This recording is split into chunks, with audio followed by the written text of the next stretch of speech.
Demi nama Yesus kami berdoa, kami rindu mendengarkan firman Tuhan. Haleluya. Amin. Shalom, selamat malam umat Tuhan yang ada di pusat kota Cilacap, Pantai Manado. Tadi sudah disampaikan oleh WL. Mohon maaf buat yang beragama lain. Kami senantiasa telah menjalankan misi ini sejak dari tahun 2020 dan di tempat ini sudah beberapa kali. Jadi artinya kami menjalankan misi penginjilan jalanan ini sejak pada masa pandemi atau pada masa dulu pada waktu tahun 2020 kita mengalami yang namanya pandemi. Jadi kita sulit beribadah, sulit gedung-gedung tidak bisa dipakai, tidak bisa berkumpul. Makanya kami menjalankan misi ini dengan mengantongi izin yang dari Polda, dan setiap tempat yang kami kunjungi di situ kami boleh berkoordinasi dengan pihak-pihak tertentu. Artinya bahwa kami bukan asal turun ke jalan, tetapi semua berkoordinasi. Kalau di pasar kami berkoordinasi dengan pihak pasar, dalam hal ini PD Pasar, dan juga kalau di terminal kami ada berkoordinasi dengan kepala terminal. Kalau di kampung-kampung kami berkoordinasi dengan kepala desa atau kumtua, dan semua ini kami lakukan untuk tujuannya satu adalah agar kita boleh terhubung. Kalau kita sebagai orang Kristen mungkin nanti setiap hari Minggu kita bisa ke gereja, tapi kami menjemput bola untuk senantiasa menjalankan misi ini. Menjemput bola itu maksudnya bukan nanti tunggu setiap hari Minggu, tapi kami boleh ada di jalanan seperti ini. Dan misi kami adalah pada waktu awal 2020 sejak pandemi itu adalah memberi kekuatan buat kita semua orang Kristen agar iman kita kuat, iman kita goyah. Iman kita tidak akan pernah goyah. Saudara, mungkin Anda berkata ini kan sudah tidak pandemi, jadi kalau boleh sudah bisa ibadah di tempat tertutup karena virusnya sudah berhenti. Saudara, ada satu virus yang senantiasa tidak akan pernah berhenti. Virus itu bernama dosa. Dan kita tahu semua agama di dunia ini punya musuh yang sama, yaitu iblis, si setan.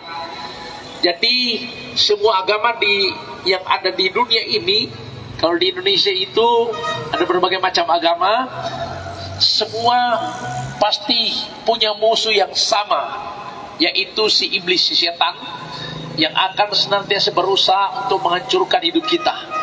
Kalau di dalam pengajaran kekristenan itu, sejak kejatuhan manusia di Taman Eden, Kejadian pasal 3, dari Kejadian pasal 3, Alkitab bilang bahwa manusia sudah hidup dalam kutuk hukuman dan penderitaan karena telah mengambil keputusan untuk makan buah yang dilarang oleh Tuhan.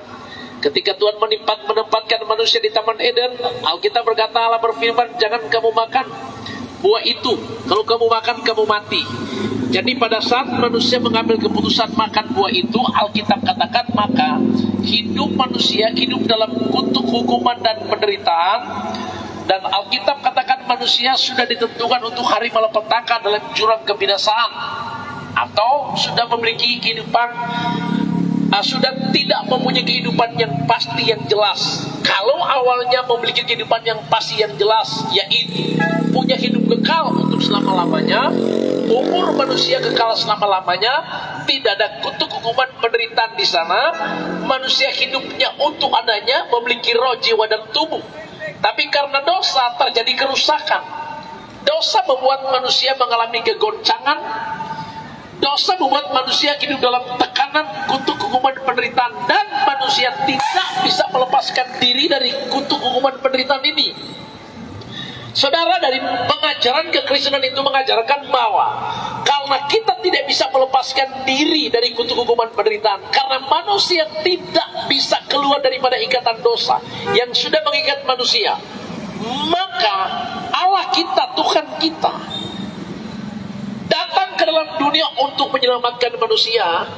Namanya dia Tuhan yang berkuasa, namanya dia Tuhan, bagi dia tidak ada perkara yang mustahil. Dia bisa menyatakan kuasanya dengan keajaibannya. Karena itulah dia harus datang menyelamatkan manusia. Dia harus datang ke dalam dunia menjelma menjadi manusia. Namanya Yesus Kristus Tuhan. 100% dia adalah Tuhan yang datang. Dan 100% adalah manusia yang harus mengalami keadaan seperti bagaimana manusia mengalami, dia juga mengalami, tetapi dia tunjukkan kedahsyatan keajaibannya dengan perkara-perkara besar yang dia sudah lakukan, yaitu dia lahir, mati, bangkit, dan naik ke surga. Nah saudara, pengajaran kekristenan itu mengajarkan bahwa Tuhan kita memang tidak kelihatan. Alkitab katakan Allah itu adalah roh. Dan di mana ada roh Allah, di situ ada kemerdekaan, di situ ada kebebasan, di situ ada kelepasan. Nah saudara, kami semua ini, saya sendiri ya, menyampaikan kebenaran ini bukan karena berdasarkan pengetahuan teologi yang saya dapatkan. Walaupun saya pernah ada di teologi, artinya pernah punya gelar sampai hari ini, tetapi yang kami sampaikan itu adalah yang kami alami. Bagaimana Tuhan yang kami sembah, yang kita sembah, bagaimana saya dulu yang mantan preman, saudara, betul-betul diubah oleh Tuhan. Kesaksian hidup inilah yang kami bagikan, bagaimana Tuhan kita bisa mengubah. Mujizat yang terbesar itu bukan orang lumpuh berjalan, buta melihat, tetapi hati orang berbalik. Artinya kita hidup diubah oleh Tuhan. Dan inilah yang disebut kehidupan yang sesungguhnya. Maka kekristenan itu bukan berbicara punya golongan A, punya golongan B, tapi kekristenan bicara kehidupan di mana kita mengalami tentang Tuhan itu. Kebenaran yang hidup dalam hidup kita, di mana kita yang dulunya, saya yang dulunya hidupnya stres, depresi, kehidupan yang tidak jelas, yang tidak pasti, yang saya alami sebelum tahun 97, tetapi diubah oleh Tuhan dan saya datang kepada Tuhan. Saya menyadari bahwa ada dosa yang kami lakukan, ada dosa keturunan, dosa asal, dosa pribadi yang ada pada manusia. Kesadaran itulah membuat saya sendiri datang pada Tuhan dalam kehancuran hati, keremukan hati, untuk betul-betul datang pada Tuhan yang saya percaya, yang kita sembah. Dia Tuhan yang mengampuni dosa kita waktu kita mengaku dosa. 1 Yohanes 1:9 berkata, dia setia dan adil, jika kamu mengaku dosa, dia akan mengampuni dosa kita. Nah, kesetiaan keadilan Tuhan itu dia mengampuni dosa kita waktu kita mengaku. Ada pengakuan, ada pengampunan. Pada waktu ada pengampunan, ada darah Yesus tertumpah. Alkitab katakan Efesus 1 ayat 7 berkata, oleh darah Yesus dosamu diampuni. Roma 5 ayat 9 berkata, oleh darah Yesus kau dibenarkan. Nah, pada waktu kita dibenarkan, pada waktu dosa kita diampuni, yang saya alami adalah yang sebelumnya tidak ada damai, tidak ada sukacita, kegoncangan jiwa, hidup tertekan, sakit-sakitan, hidup di lembah kekelaman. Ketika saya datang kepada Tuhan, yang saya alami kesaksian hidup saya adalah saya mengalami namanya kehidupan memiliki damai, ketenangan, sukacita yang melimpah-limpah. Dan itulah yang saya namakan, ternyata kekristenan, kehidupan itu dimulai daripada waktu hubungan kita terkoneksi dengan surga. Dulu hidup saya error itu tidak terhubung. Kalau HP itu error berarti tidak ada jaringan. Kalau tidak ada jaringan berarti tidak bisa koneksi, tidak bisa connect, tidak ada internet. Karena jaringannya tidak ada. Karena dosa kita terputus hubungan dengan surga, tidak ada jaringan lagi. Berarti error. Tapi pada waktu saya mengaku dosa datang kepada Tuhan, artinya saya mulai menemukan jaringan itu. Mulai terkoneksi kembali dengan surga. Nah, koneksi yang saya dapatkan adalah damai di hati, ketenangan di hati. Saudara, jadi kehidupan itu dimulai ketika kita terhubung dengan surga. Kita terkoneksi dengan surga. Nah, Yesus Tuhan, dialah Tuhan kita, yang adalah koneksi kita, yang datang membuat jaringan buat kita. Jaringan itu bernama salib Kristus. Karena itu Efesus 2 ayat 14 berkata, dialah damai sejahtera kita yang telah mempersatukan kedua belah pihak yang berseteru. Artinya manusia berseteru dengan Bapa di surga, dengan surga. Maka terjadilah kehidupan manusia terputus hubungan dan error hidup manusia. Terputus berarti tidak koneksi, error. Maka Tuhan harus datang untuk mengkondisikan kita kembali dengan karya salib Kristus. Kematian dia sudah di kayu salib, dia berkata sudah selesai. Dia mempersatukan kita dengan Bapa di surga. Artinya kita kembali menjadi satu, terhubung kembali, terkoneksi kembali. Nah, saya alami yang namanya koneksi itu, yaitu saya mengalami damai dan ketenangan di hati. Saudara diberkati Tuhan, saya pelajari bahwa hubungan yang terkoneksi itu ketika kita datang kepada Tuhan dalam pengakuan dosa kita. Karena dosa membuat kita terputus hubungan, tapi karena ada perdamaian dengan surga lewat pertobatan kita, datang pada Tuhan dan mengaku dosa, datang, maka demikian kita kembali dikoneksikan dan dibenarkan. Pada waktu dibenarkan, kita dimerdekakan. Nah, saudara, kita orang-orang yang terhukum, orang-orang yang terpenjara karena dosa. Orang-orang terpenjara, orang-orang yang terhukum itu kan orang-orang yang tidak mengalami kebebasan. Orang yang terpenjara itu orang yang betul-betul tidak bisa bebas. Dia hanya terputar-putar di tempat, dia dikurung di penjara. Saudara tahu, kami penginjilan jalanan itu memiliki 7 titik target surga yang kami layani. Kami pelayanan Tuhan bawa di pasar-pasar, di pusat-pusat kota seperti ini. Di pusat-pusat kota seperti ini sekarang, kami ada di tengah-tengah kampung, kami ada di terminal-terminal, ada di pelabuhan-pelabuhan, ada di penjara-penjara se-Sulawesi Utara, dan di sekolah-sekolah SMP dan SMA se-Sulawesi Utara. Kami pun Tuhan bawa ke 7 target surga, 7 titik pelayanan. Salah satunya ada di pusat kota ini. Nah, tujuannya adalah memberitahukan bahwa kita punya kehidupan, kita punya koneksi yang saya miliki. Saya menyampaikan firman itu bukan berdasarkan teori, tapi mengalami kebenaran yang saya dapatkan. Itu yang saya hidupi, itu yang saya miliki, yaitu kehidupan yang tidak jelas menjadi jelas, kehidupan yang error menjadi terkoneksi.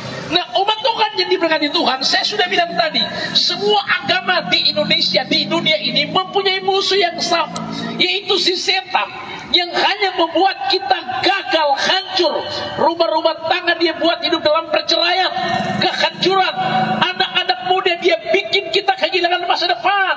Anak-anak muda dia bawa kita terseret dengan dunia ini, sehingga banyak terikat dengan narkoba, seks bebas, banyak dengan tawuran-tawuran, kenakalan-kenakalan remaja. Itu semua perbuatan si setan menguasai manusia, sehingga tabiat kita itu jadi rusak, dan akhirnya terjadi perseteruan, pertengkaran, pertikaian.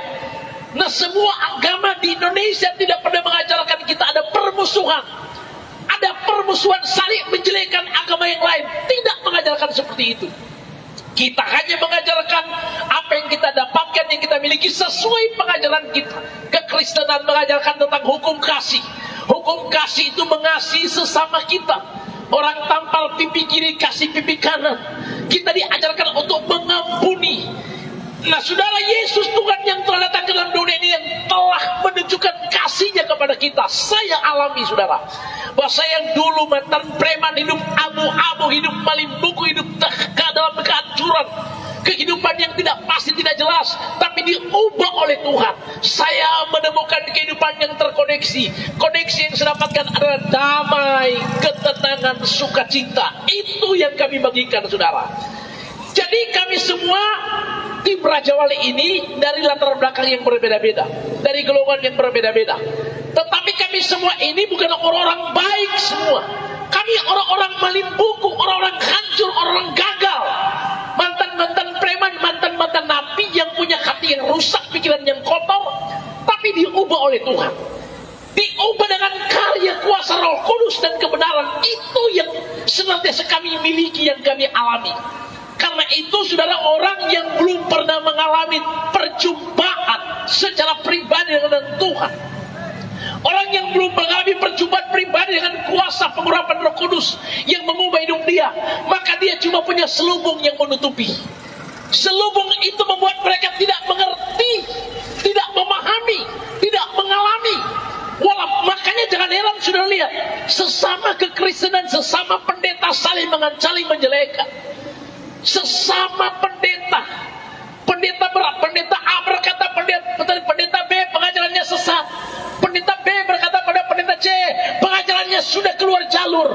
Saya memberitahu sudah sebagai penginjil, saya mengalami berjumpa dengan Tuhan. Mari kita ajarkan saja apa yang Tuhan mau sesuai firman Tuhan. Jangan saling menjelekkan agama lain, jangan saling menjelekkan pendeta yang lain, saudara. Karena kita semua tidak ada yang sempurna, tidak ada yang benar. Bukan semua orang telah berbuat dosa. Jadi kita ini masing-masing punya tujuan, punya panggilan yang berbeda-beda, punya karunia yang berbeda-beda. Mari kita tetap lakukan aja bagian kita, pertajam karunia kita, layani Tuhan kita dengan tulus sesuai kebenaran. Dan kita tidak perlu membela Tuhan kita. Tidak perlu membela kebenaran, karena kebenaran itu kebenaran yang sudah kebenaran yang memerdekakan. Tuhan kita tidak perlu dibela. Selama kita menyampaikan firman Tuhan, menyejukkan hati orang, memberi damai, memberi sukacita, tidak menjelekkan agama lain, tidak menjelekkan pendeta yang lain, berarti kita sedang menyampaikan kebenaran yang memerdekakan. Tapi kalau kita mulai menyampaikan kebenaran berdasarkan kebenaran kita sendiri dan berkata agama lain tidak benar, pendeta lain tidak benar, berarti engkau sudah mengajarkan kebenaranmu sendiri. Kita cuma mengajarkan kebenaran yang kita dapatkan, firman Tuhan. Kita mengajarkan bahwa kekuatan kasih karunia anugerah Tuhan menyelamatkan kita. Kita orang-orang yang tidak berguna, orang tidak punya pengharapan. Di dalam Yesus kita mendapatkan pengajaran, mendapatkan pengharapan. Di dalam Yesus kita terikat dilepaskan. Di dalam Yesus kita yang sakit disembuhkan. Dalam Yesus kita tertutup jadwal buka jalan. Di dalam Yesus kita yang punya belenggu-belenggu dipatahkan. Itu saja yang kita beritakan. Nanti karya Roh Kudus akan bekerja, menginsafkan orang akan dosa, menginsafkan manusia akan dosa. Nanti karya Roh Kudus akan memulihkan keadaan umat Tuhan. Biar yang sakit disembuhkan, yang lemah dikuatkan, yang terikat dilepaskan. Biar karya Roh Kudus yang mengerjakan semuanya itu. Kita hanya memberitahukan, kita hanya mengingatkan kepada umat Tuhan bahwa sesungguhnya dalam hidup kita ini kita membutuhkan Tuhan. Semua manusia di bakal langit ini, semua kita membutuhkan kekuatan. Membutuhkan kekuatan, dan kekuatan itu hanya datang dari Tuhan. Saudara, dunia yang kita hadapi sekarang bukan semakin baik, tapi dunia yang kita hadapi sekarang semakin tergoncangkan. Dunia yang kita hadapi sekarang sedang diizinkan Tuhan terjadi kesukaran di mana-mana. Dunia yang kita tinggal sekarang semakin menuju pada kehancuran, di mana Alkitab sedang digenapi. Akan muncul nabi-nabi palsu, akan muncul penyesatan-penyesatan, akan muncul banyak antikris di akhir zaman. Gereja akan disucikan, dimurnikan, dan diuji. Daniel pasal 2 berkata, sesungguhnya Tuhan akan menggoncangkan darat, laut, dan udara akan digoncangkan. Semuanya akan terjadi. Daniel 12 ayat 10 berkata, gereja akan disucikan, dimurnikan, dan diuji. Semua ini akan kita hadapi. Waktu kita hadapi keadaan dunia seperti ini, memang Alkitab sudah mencatat akan terjadi. Berarti kita harus hadapi yang akan terjadi.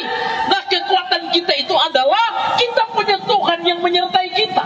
Dia Tuhan kita, gembala kita, penuntun hidup kita.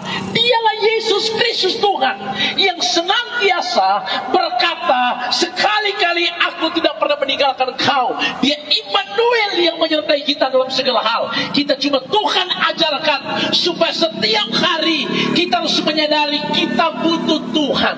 Kita membutuhkan pertolongannya. Ketika kita menghadapi keadaan yang tertekan, rumah tangga yang mungkin akan menuju pada kehancuran, akan menuju pada perceraian, kita membutuhkan pemulihan rumah tangga. Jika kau sakit berkali-kali, dokter berkata harus minum obat selama-lamanya, engkau membutuhkan Tuhan penyembuh yang ajaib. Kita hanya datang pada Yesus, karena Alkitab katakan, marilah kepadaku semua yang letih lesu beban berat, aku berikan kelegaan kepadamu. Marilah kepadaku engkau yang tertekan, yang terikat, Tuhan memberikan kelepasan buat kita. Caranya hanya percaya dan membuka hati, dan engkau akan alami seperti yang kami alami. Engkau akan rasakan seperti yang kami rasakan, bahwa Tuhan kita hidup, Dia nyata, Dia dahsyat, dan Dia ajaib, mampu mengubah segala-galanya. Dia bisa mengubah kutuk jadi berkat, ratapan jadi tari-tarian. Dia sudah tunjukkan itu ketika Dia mati bagi kita, tergantung di kayu salib, dan berkata, karena sudah selesai. Dia selesaikan semuanya, sehingga kita yang percaya kepada Yesus Tuhan mengalami kelegaan, mengalami kelepasan, bahkan kita punya tiket keselamatan hidup kekal selama-lamanya. Nah saudara, kerja kita sekarang adalah mengerjakan keselamatan dengan takut dan gentar, menikmati hidup. Bagaimana Tuhan mengatakan pada Mazmur 37:23, Tuhan yang menetapkan langkah-langkah orang, Tuhan yang mengatur hidup kita. Kapan hidupmu diatur oleh Tuhan? Kapan langkah kakimu diatur oleh Tuhan? Saudara, pada saat engkau punya tanda dari surga, saat kita punya meterai dari surga, 2 Timotius 2 ayat 19 berkata, sesungguhnya meterai yang teguh itu adalah Tuhan mengenal siapa kepunyaannya. Sesungguhnya setiap mereka yang punya tanda dari surga itu pasti dikenal oleh Tuhan. Berarti bukan semua orang Kristen itu dikenal oleh Tuhan. Alkitab mencatat sesungguhnya meterai yang teguh, Tuhan kenal siapa kepunyaannya. Tuhan kenal siapa yang telah memiliki tanda dari surga. Jadi berarti dari ayat ini bukan semua orang Kristen itu Tuhan kenal. Saudara dengar, yang dikenal Tuhan adalah mereka yang telah terkoneksi, yang telah memiliki tanda darah, air dan roh. Darah bicara pertobatan, air bicara pemeteraian, aku mengalami kehidupan yang baru, dan Roh Kudus bicara penyertaan Tuhan buat kita bagaimana hidupmu dalam tuntunan Roh Kudus setiap hari.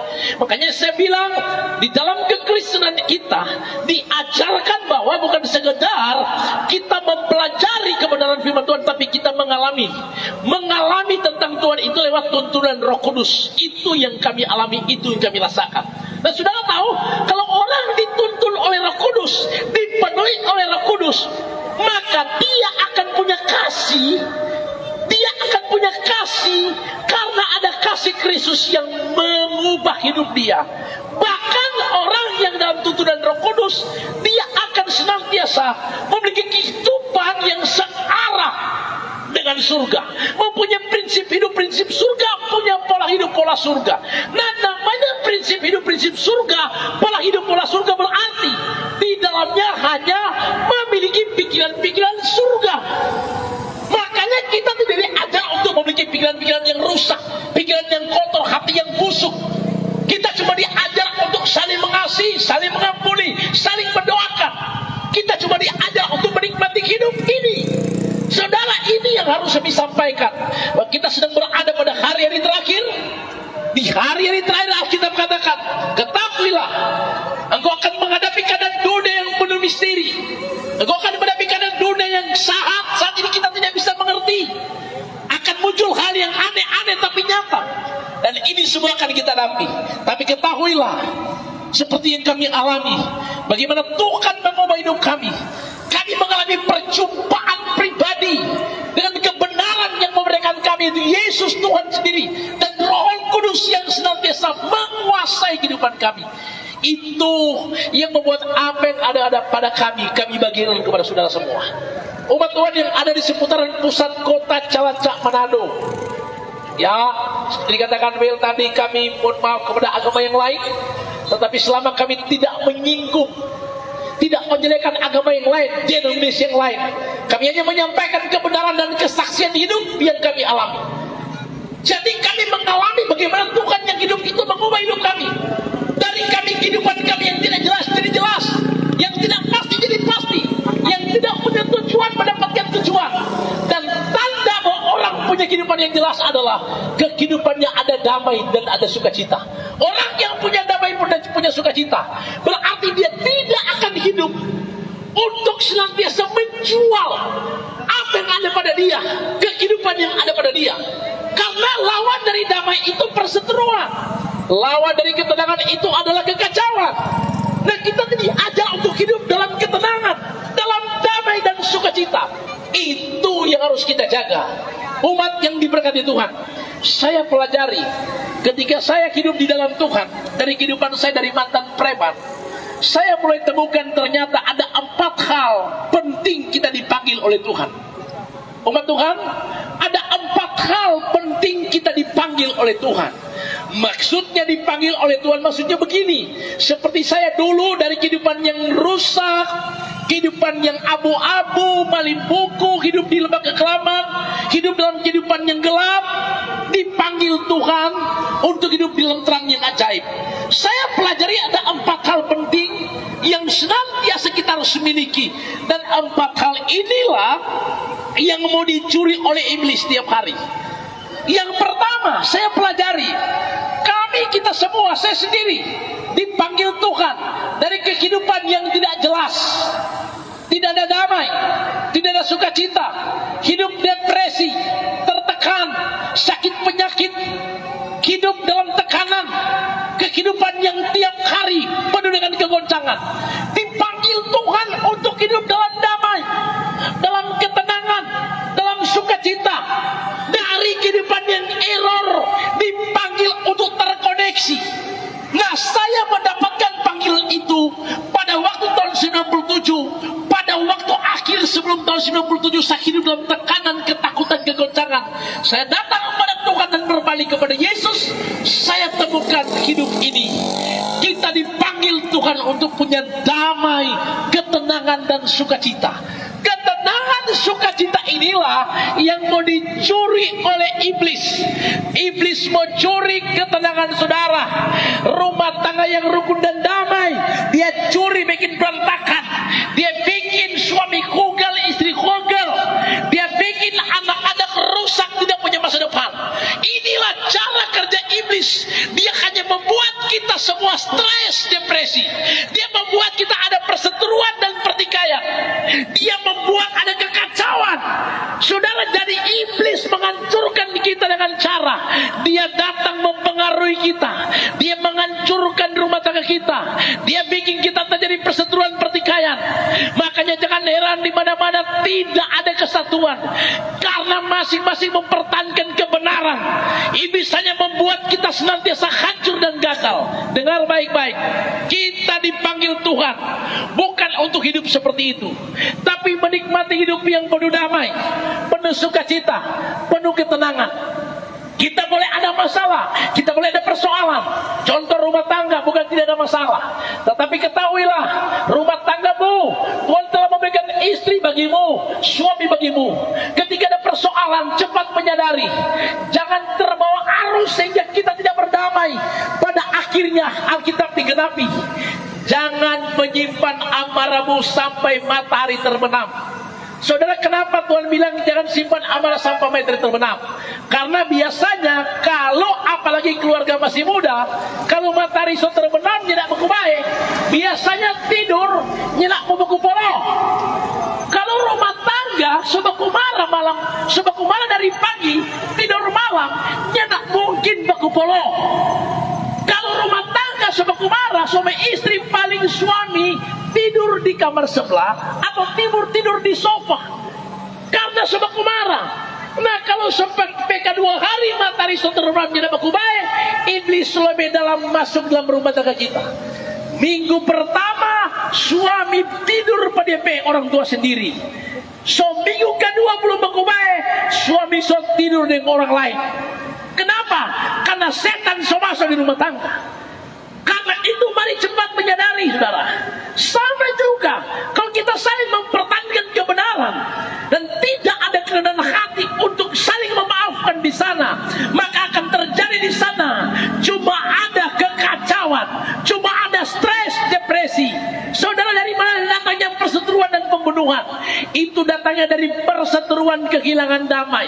Dari mana datang perceraian? Karena rumah tangga sudah pernah ada damai di hati. Ini so curi semua itu. Jadi ingat baik-baik, saudara, kita dipanggil Tuhan dari kegelapan ke terang yang ajaib, dari kekacauan pada kehidupan yang penuh ketenangan, dari kehidupan yang tidak jelas mendapatkan hidup yang jelas. Yang terpenting adalah dari kehidupan yang tidak punya damai di hati, Dia berikan damai di hati. Karena itu Alkitab bilang begini, setiap hari teguhkan hatimu, kuatkan hatimu, supaya engkau tidak cepat kehilangan damai di hati. Saudara, contoh, saya pelajari rumah tangga Cuma 5 tahun ke bawah, itu kata-kata cinta, kata-kata love you, itu masih kencang. Suami bilang pada PMA itu, Mama, Papa love you. Mama love you, Papa. 5 tahun ke bawah, itu love you masih kencang. 5 tahun ke atas, bukan love you yang kencang, love you yang kencang. So bukan love, tapi love you. 5 tahun ke atas, rumah tangga mulai terjadi perseteruan. Hilang damai. Anak-anak mulai hidup dalam kehidupan yang terlantar. Kami juga banyak melayani penjara. Ada penjara di salah satu penjara di daerah Tomor, saudara. Itu penjara anak namanya. Di dalam itu yang masuk penjara umur 13 sampai 15 tahun. Bayangkan saudara tahu, masih umur 13 tahun itu kasus pembunuhan. Di situ cuma ada 2 kasus pembunuhan dan kasus pelecehan seksual. Nah kami tanya, kenapa kamu masih muda begini, masih remaja sudah begini? Mereka bilang karena turun pemam ada yang papa, so pisah. Papa tiap hari mamo. Makanya anak masih kecil dia lihat papa mama baku hantam bakalaya tiap hari. Anak jadi rusak mental mereka, saudara. Iblis menyerang rumah-rumah tangga, agar rumah tangga kehilangan keharmonisan, kehilangan kebahagiaan. Iblis membuat kita mengalami keadaan yang terpuruk, tertekan, dan akhirnya kita mulai bereaksi untuk kompromi dengan dosa. Baliklah pada kebenaran. Yesus datang untuk memberi kita damai dan sukacita. Dia memberikan kita kelegaan. Dia memulihkan keadaan rumah tangga kita. Dia memulihkan keadaan ekonomi kita. Karena itu panggilan kita adalah marilah hidup dalam damai dan ketenangan. Sebab ini yang dikehendaki oleh Tuhan. Bangsa yang kita cintai, bangsa Indonesia. Bangsa yang hebat, bangsa yang luar biasa. Kita senantiasa ada di bangsa ini dengan punya dasar yang kokoh. Bangsa kita punya dasar yang kokoh. Pancasila, Undang-Undang Dasar 45, Bhinneka Tunggal Ika, NKRI.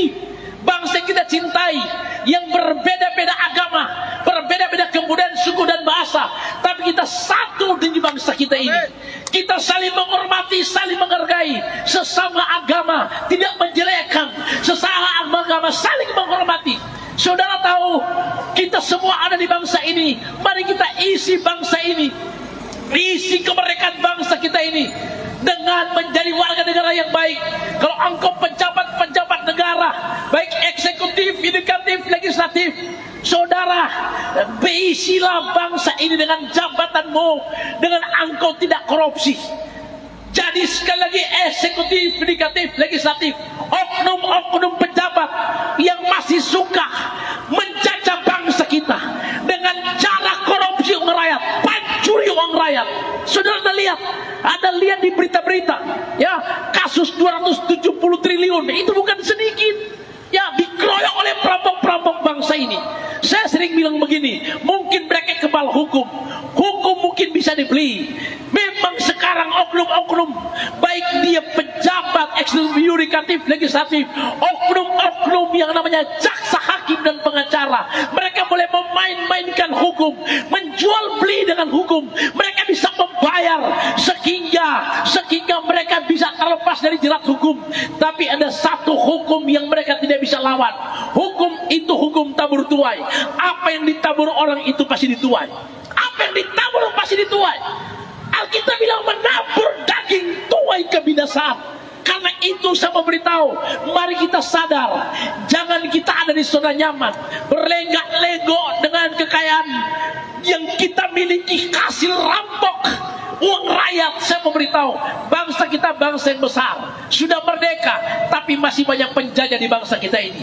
Siapa mereka? Oknum-oknum, para pejabat-pejabat koruptor, eksekutif, yudikatif, legislatif, jaksa, hakim, dan pengacara. Kita perlu doakan agar mereka melakukan tugas mereka dengan takut akan Tuhan, agar kita lihat bangsa ini bangsa yang luar biasa. Tuhan Yesus ada bersama dengan kita. Indonesia diberkati Tuhan, Manado diberkati Tuhan, Sulawesi Utara diberkati Tuhan.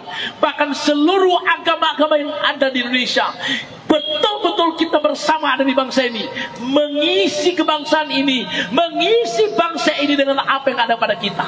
Mari kita berprestasi atas bangsa ini. Kita baru saja mengikuti pesta demokrasi, memilih wakil-wakil rakyat, memilih presiden dan wakil presiden yang sementara berproses di MK. Keputusan yang dari MK mari kita hargai bersama. Kita sama-sama menghormati, saling menghargai. Siapapun presiden yang terpilih, kita dukung bersama. Partai dengan partai yang bermusuhan permusuhan, kita berdamai bersama-sama. Jangan terus bermusuhan, karena saudara tahu nanti itu akan kehilangan yang namanya kehidupan yang benar. Maka demikian bangsa kita akan rusak. Yang rugi siapa? Kita adalah bangsa. Mari kita sama-sama bergandengan tangan untuk mensukseskan bagaimana bangsa ini bangsa yang besar. Menjadi pemimpin bangsa kita dukung dalam doa. Dan kami penginjil jalanan menyampaikan bahwa kebenaran yang kami sampaikan adalah bisa mengubah hidup kita. Panggilan kita adalah miliki damai di hati, miliki sukacita. Yang kedua, kita dipanggil untuk kuat di dalam Tuhan. Efesus 6 ayat 10 berkata, hendaklah kamu kuat di dalam Tuhan, di dalam kekuatan kuasa kasih Kristus. Saudara tahu kenapa kita mesti kuat? Karena kalau kita lemah, kita akan mudah jatuh. Orang yang lemah itu pasti mudah jatuh. Kalau kita tidak kuat berdiri kokoh, maka kita akan mudah jatuh. Seperti seorang olahragawan, kalau dia akan bertanding, dia mesti kuat. Dia harus latihan supaya dia bisa menang dalam pertandingan. Ingat saudara, kenapa mesti kuat? Karena hidupmu pertandinganmu, hidupmu pertandinganmu, usahamu pertandinganmu, pekerjaanmu pertandinganmu, anak muda masa depanmu pertandingan saudara. Jadi kita hidup dalam pertandingan peperangan perjuangan. Engkau harus kuat di dalam Tuhan, di dalam kasih karunia Tuhan. Saudara tahu kekuatan kita karena anugerah Tuhan. Jadi kekuatan kita adalah kita percaya kita bukan sendiri, tapi kita berjalan bersama dengan Tuhan. Karena itu panggilan kita kuatlah di dalam Tuhan. Yang ketiga, jadilah pemenang. Karena Alkitab katakan engkau lebih daripada pemenang. Yang keempat, jadilah penyembah yang benar. Kita diajarkan Tuhan untuk menjadi penyembah yang benar, memiliki kehidupan yang benar di depan Tuhan, menjaga hati dan pikiran kita untuk tidak tercemar dengan dunia ini. Tuhan Yesus pasti menyertai kita. Diberkatilah umat Tuhan yang ada di pusat kota Cilacap 45 ini. Diberkati pedagang-pedagang yang ada, semua taksi-taksi online, taksi-taksi yang ada Tuhan. Dan kami juga memberkati semua taksi-taksi bus mini yang ada Tuhan. Terima kasih, kami berdoa hari ini biar semua kita yang ada di pusat kota Manado Cilacap ini, ketika mendengarkan firman Tuhan ini, damailah atasmu, sukacitalah ada atasmu, ketenanganlah akan kau menjadi bagianmu dari sekarang sampai selama-lamanya. Tuhan Yesus memberkati. Haleluya, haleluya, amin, amin. Sungguh luar biasa Tuhan bekerja buat pemberitaan kabar baik pada malam hari ini. Dan saya percaya Bapak Ibu Saudara sekalian, warga masyarakat kota Manado yang menyaksikan ibadah KKR Jalanan pada malam ini, Anda dikuatkan, Anda diberkati dan responi dengan sebuah respon yang baik. Sejauh mana pengeras suara ini bisa didengarkan berita kabar sukacita, Anda dikuatkan, Anda diberkati. Kota Manado penuh dengan kemuliaan Tuhan. Dan Bapak Ibu Saudara sekalian, sebelum kita akan masuk dalam sesi doa bagi kota dan bangsa, kita akan dengarkan satu pujian.